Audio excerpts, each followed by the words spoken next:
ಅಂತ ಹೇಳಿಲ್ಲ ಅವರು. ಜಿಲ್ಲೆಯಲ್ಲಿ ಎಲ್ಲಾದರೂ ನಿಂತು ಗೆಲ್ಲಿ ಅಂತಿದ್ದಾರೆ. ಅದಕ್ಕೆ ನೀವು ಇಲ್ಲಿ ನಿಂತೀರಾ ಅಂತ. ನಾನು ಚಿಕ್ಕ ಮಗುವಾಗಿಂದನೂ ಒಂದು ನನಗೆ ಇಷ್ಟ ಏನಂದರೆ ಚಾಲೆಂಜ್ ಸ್ವೀಕಾರ ಮಾಡೋದು ತುಂಬ ಇಷ್ಟ ನನಗೆ. ಇವತ್ತು ಸ್ವೀಕಾರ ಮಾಡಿದ್ದೀನಿ. ನಾನು ಹೇಳಿದ್ದು ಮೊನ್ನೆ ಒಂದು ಗುಮಾನಿ ಇದೆ, ಒಂದು ಮಾಹಿತಿ ಇದೆ ಅಂತ ಹೇಳಿದ್ದು. ಅದು ಪ್ರತಿಕ್ರಿಯೆ ಅಲ್ಲ, ಮಾಹಿತಿಗೂ ಪ್ರತಿಗೂ ತುಂಬ ವ್ಯತ್ಯಾಸ. ಒಂದು ಮಾಹಿತಿ ಇದೆ, 2018 ಕುಮಾರಣ್ಣಗೆ ಏನು ಕಾಟ ಕೊಟ್ಟು ಪದವಿಯಿಂದ ಇಳಿಸಿದ್ರು, ಬಹುಶಃ ಅದೇ ರೀತಿ DKCಗೆ ಆಗುತ್ತೆ ಅನ್ನೋದು ಮಾಹಿತಿ ಇದೆ ಅಂತ ಹೇಳಿದ್ದು.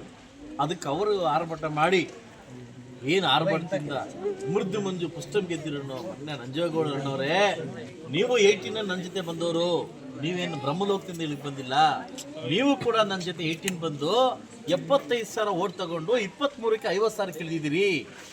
ನಾನು 67,000 ಮತ ತಗೊಂಡು 97,000ಕ್ಕೆ ಹೋಗಿದ್ದೀನಿ. ಯಾರ ಕ್ಷೇತ್ರನ ಯಾರು ಭದ್ರಪಡಿಸ್ಕೊಬೇಕು, ಯಾರ ಕ್ಷೇತ್ರನ ಯಾರು ಮತದಾರ ಭದ್ರಪಡಿಸ್ಕೊಬೇಕು ಅನ್ನೋದನ್ನು ಬಹುಶಃ ನಿಮ್ಮ ಕ್ರಮ ಸಂಖ್ಯೆ ಆಧಾರ ನಿಮ್ಮ ಏನು ಅದು ತೆಗೆದು ನೋಡ್ರೆ ಗೊತ್ತಾಗ್ತದೆ. ಸೊ ಅದರಿಂದ ಲೀಡ್ ತೆಗೆದು ನೋಡ್ರೆ ಗೊತ್ತಾಗುತ್ತೆ. ಬಹುಶಃ ಎಲ್ಲೋ ನಿಮಗೆ ಗುಮಾನಿ ಎದ್ದಿರಬೇಕು, ನನಗೆ ಗೊತ್ತಿಲ್ಲ ಏನಂತ, ನನಗೆ ಗೊತ್ತಿಲ್ಲ, ಮಾಹಿತಿ ಇಲ್ಲ, ನಾನು ಮಾತಾಡೋದು ಗೊತ್ತಿಲ್ಲ. ಸೊ ಯಾರನ್ನೋ ಮೆಸ್ಸಕ್ಕೆ ನೀವು ಮಾತಾಡಿದ್ದೀರಿ, ನಂಗೆ ಗೊತ್ತಾಯಿತು. ನಿಮ್ಮನ್ನ ಮೆಸ್ಸಿಕ್ಕೆ ಇನ್ನೊಬ್ಬರು ಅವ್ರ ಮೆಸ್ಸಿಗೆ ನೀವು ಮಾತಾಡಿರ್ಬೋದು, ನನಗೆ ಗೊತ್ತಿಲ್ಲ. ಆದರೆ ನಾನು ಪ್ರಜಾಪ್ರಭುತ್ವ ಶಾಸಕನಾಗಿದ್ದೀನಿ. ಡಾಕ್ಟರ್ ಬಾಬಾ ಸಾಹೇಬ್ ಅಂಬೇಡ್ಕರ್ ಕೊಟ್ಟಿರ್ತಕ್ಕಂಥ, ನಮ್ಮ ಅಂಬೇಡ್ಕರ್ ಸಾಹೇಬ್ ಕೊಟ್ಟಿರ್ತಕ್ಕಂಥ ಸಂವಿಧಾನದಲ್ಲಿ ಅಡಿಯಲ್ಲಿ ನಾನು ಕೂಡ ಶಾಸಕನಾಗಿದ್ದೀನಿ. ನಿಮ್ಮ ಪ್ರಕಾರವಾಗಿ ನಿಮ್ಮ ಸಂವಿಧಾನ ಬರ್ದಿದ್ದು ಗೊತ್ತಿಲ್ಲ, ಇದು ರಂಜೇಗೌಡ ಸಂವಿಧಾನ ಗೊತ್ತಿಲ್ಲ. ಆ ಸಂವಿಧಾನದ ಪ್ರತಿಯೊಬ್ಬ ಶಾಸಕರು ಕೂಡ ಮಾತಾಡ್ತಕ್ಕಂಥ ಹಕ್ಕಿದೆ. ಅದೇ ಹಕ್ಕಲ್ಲಿ ನಾನು ಮಾತಾಡಿದ್ದೀನಿ. ನಾನು ವಿರೋಧ ಪಕ್ಷದಲ್ಲಿ ಇದ್ದೀನಿ, ನೀವು ಆಳ್ ಪಕ್ಷದಿರಿ. ನಾನು ಕೇಳೋ ಧರ್ಮ, ನೀವು ಅದಕ್ಕೆ ಉತ್ತರ ಕೊಡೋ ಧರ್ಮ. ಅದರಿಂದ ನೀವು ಟೀಕೆ ಮಾಡಿ ಗೆದ್ದು ಬರ್ತೀಯೋ ಏನು ಗೆದ್ಬಿಡ್ತೀಯಾ ಅನ್ನೋದ. 28ಕ್ಕೆ ನಾನು ಗೆದ್ದು ಬರ್ತೀನಿ. ಗೆದ್ದಿಲ್ಲ ಅಂದರೆ ನಿಮ್ಮ ಕೃಷಿ ನಾನು 8 ದಿವಸ ಕೆಲಸ ಮಾಡ್ತೀನಿ. ನೀವು ಗೆದ್ದಿರೋದೇನು ಸವಾಲಾಗ್ತೀರಿ. ಅದರಿಂದ ನಾನು ಚಿಕ್ಕವನು, ನಿಮ್ಮ ಅಣ್ಣ ತಮ್ಮ ಇದ್ದಂಗೆ, ನಿಮ್ಮ ತಮ್ಮ ಇದ್ದಂಗೆ. ನಾನು ತಪ್ಪು ಮಾಡೋಕೆ ಅದು ಬುದ್ಧಿ ಹೇಳು. ಅದರಿಂದ ಸವಾಲು ಹಾಕೋದು ಇದು ನಿಮಗೆ ಶೋಭೆ ತರ್ತಕ್ಕಂಥ ವಿಷಯ ಅಲ್ಲ ಅಂತ ನಾನೆಲ್ಲ ಜನರ ಮುಂದೆ ಹೇಳೋಕ್ಕೆ ಇಷ್ಟಪಡ್ತೀನಿ.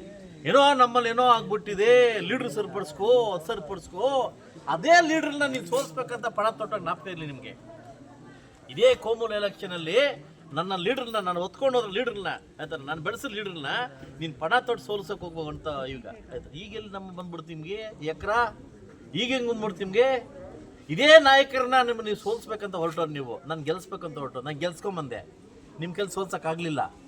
ಆದರೆ ನಮ್ಮ ಲೀಡರ್ ಇವತ್ತು ಇರ್ತೀವಿ, ನಾವು ಹೊಂದಾಗ್ತೀವಿ ನಾವು, ಆಯ್ತಲ್ಲ. ಇವತ್ತು ನಮ್ಮ ತಟ್ಟಲ್ಲಿ ನೀವು ನೊಣ ನೋಡ್ತಿದ್ದೀರಿ, ನಿಮ್ಮ ಬಾಂಡಲ್ಲಿ ಏನಿದೆ ಫಸ್ಟ್ ನೋಡ್ಕೊಳ್ಳಿ ಫಸ್ಟ್. ಅದರಿಂದ ಹಗುರವಾಗಿ ಮಾತಾಡೋದನ್ನು ಮಾನ್ಯ ನಂಜೇಗೌಡರನ್ನ ಬಿಡಬೇಕಾಗ್ತದೆ. ಹಗುರವಾಗಿ ಮಾತಾಡೋದನ್ನು ಗೆಲ್ತೀಯೋ ಗೆದ್ದು ಬಾ ನೋಡೋಣ ಸಮೃದ್ಧಿ ಅಂತ. 28 ಗೆದ್ದು ಬರ್ತೀನಿ, ನೋಡ್ಕೊಳ್ಳಿ. ನಂಗೆ ಗೆದ್ದು ಬರ್ತೀನಿ, ಆ ವಿಶ್ವಾಸ, ಆ ಭರವಸೆ. ನಾನು ಮುಳಬಾಗಲ್ ತಾಲೂಕಲ್ಲೇ ನಿಲ್ತೀನಿ, ಇಲ್ಲೇ ಗೆಲ್ತೀನಿ. ನೀವು ಚಾಲೆಂಜ್ ಸ್ವೀಕಾರ ಮಾಡಿ ನೋಡೋಣ, ಆಯ್ತು. ಓಕೆ, ನನ್ನ ಜನ ಇದ್ದಾರೆ. ನಾನು ನೀವು ಹೇಳಿದಿರಿ ಕಾಲು ಕೈ ಹಿಡ್ಕೊಬೇಕು, ಅಭಿವೃದ್ಧಿ ಮಾಡಬೇಕು, ಪಡಿಸ್ತರಬೇಕು ಅಂತ ಹೇಳಿದಿರಿ. ನಿಮ್ಮಿಂದ ಕಲಿಬೇಕಾಗಿತ್ತನೇನಿಲ್ಲ. ನೀನು ಮಾಲೂರೇನು ಮಲೇಷಿಯನ್ ಮಾಡಿಲ್ಲ ನೀವು ನೋಡ್ರಿ. ನಾವು ಬಂದಿದ್ದೀವಿ, ಮೊನ್ನೆಲ್ಲ ಬಂದು ಹೋಗ್ತಾ ಇದ್ದೀವಿ, ಆಯ್ತಲ್ವಾ. ಸೊ ಅದಕ್ಕೋಸ್ಕರ ದಯವಿಟ್ಟು ಹಗುರವಾಗಿ ಮಾತಾಡೋದನ್ನು ತಾವು ಬಿಡಬೇಕಂತ ನಾನು ತಮ್ಮಲ್ಲಿ ಮನವಿ ಮಾಡಿಕೊಡ್ತೀನಿ.